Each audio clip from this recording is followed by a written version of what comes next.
Donc le professeur Philippe Rouqui, qui est le chef de pôle de maladies infectieuses, je sais pas où tu es. Tu es là? Ouais, c'est ouvert. Ah, c'est ça, ok. C'est ouvert, mais c'est pas celui-là. Et donc il y a une vision plus médico-économique, enfin en plus de nous. Plutôt argent, quoi. Donc, bon, si vous n'avez pas compris que, effectivement, le scanner, c'est mieux que la radio pulmonaire pour faire le diagnostic des pneumopathies, si vous n'avez pas compris que le scanner low dose et ultra low dose, c'est mieux que le scanner pour faire la radio que la radio du poumon, ben, je vais en mettre une troisième couche pour vous dire, finalement, qu'est-ce que ça coûte, tout ça. Alors, je vais rappeler, on en a vu des radios, donc je vais passer là-dessus. Donc, je suis reparti, effectivement, des mêmes données que vous a présentées Anne, et je regardais les sous, moi. Donc j'ai pris 122 séjours donc, du mois de janvier 2018, donc c'est les mêmes pneumopathies, donc c'est tous ces gens qui sont passés aux urgences Timone pour suspicion de pneumopathie. Donc je retombe sur les 48 radiographies de thorax qui ont eu un scanner, et puis sur les autres qui ont eu que des radiographies sans scanner. Alors déjà on voit que ceux qui ont eu la radiographie du thorax plus le scanner, ils ont une durée moyenne de séjour qui est bien plus longue effectivement que ceux qui ont eu des radiographies de thorax sans scanner avec des moyennes d'âge de 78 ans dans les deux camps, donc c'est probablement ni l'âge ni les comorbidités qui ont fait la différence. Le délai moyen entre la radio du thorax et le CT qui a été demandé, c'est 5,4 jours, c'est-à-dire qu'en pratique, à partir du moment où il y a eu la radio du thorax aux urgences, comme à la fin finalement on finit par faire le scanner, en gros il nous faut 5 jours supplémentaires pour pouvoir demander le scanner. Et la médiane est à 5 jours.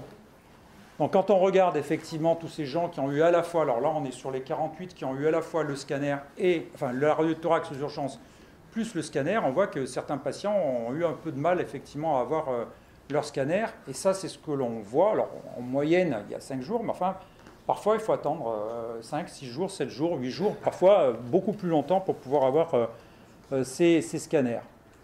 Donc ça c'est les délais donc, entre la radiographie et le scanner. Vous voyez que, bon, certains ont eu le scanner même avant la radio, mais la plupart des gens ont eu le scanner après la radio avec des délais qui peuvent être relativement longs.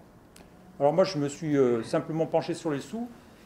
Alors une pneumonie avec une pleurésie banale, âge supérieur à 17 ans, à niveau 1 de sévérité, la DMS nationale elle est donnée à 5,3 jours. C'est-à-dire qu'en pratique c'est la durée de séjour moyenne au niveau national.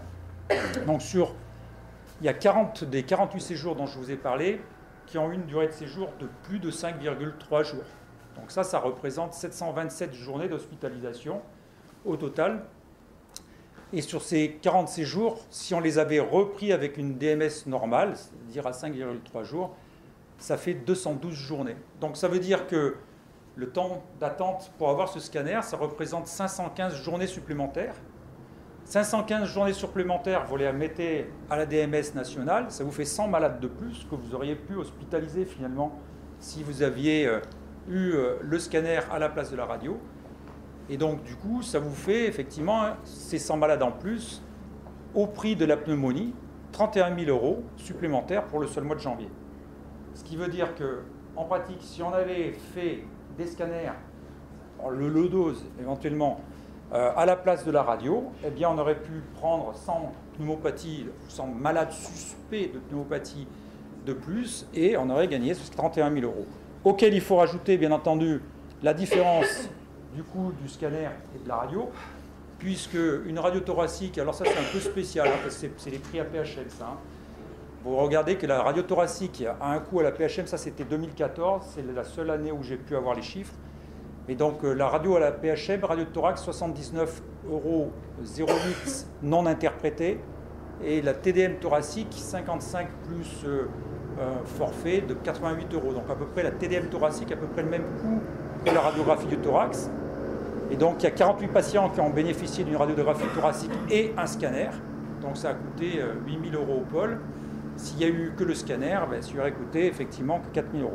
Donc au total, pour un seul mois de janvier 2018, la gestion médico-économique optimisée en faisant un scanner systématique à la place de la radio du thorax aurait permis d'économiser 3 792 € d'imagerie et 31 000 € en journée d'hospitalisation, ce qui représente un salaire chargé d'IDE. Donc je préfère avoir une IDE en plus par mois, finalement, que des radiographies de thorax plus un scanner. Analyse assez courte. Ça, c'était juste pour compléter ce qu'avait dit Didier en tout début.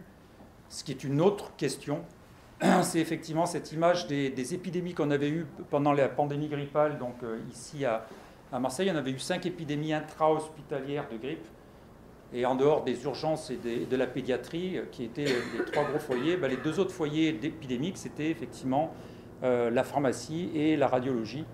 Ce que disait Didier, c'est que c'est un passage effectivement très important. Il y a beaucoup de gens qui passent à travers la radiologie, souvent parce qu'on leur demande justement des imageries de poumons. Et dans les épidémies, notamment dans la pandémie, c'est un peu compliqué à gérer. Voilà, c'était court, mais parce que maintenant, c'est l'heure.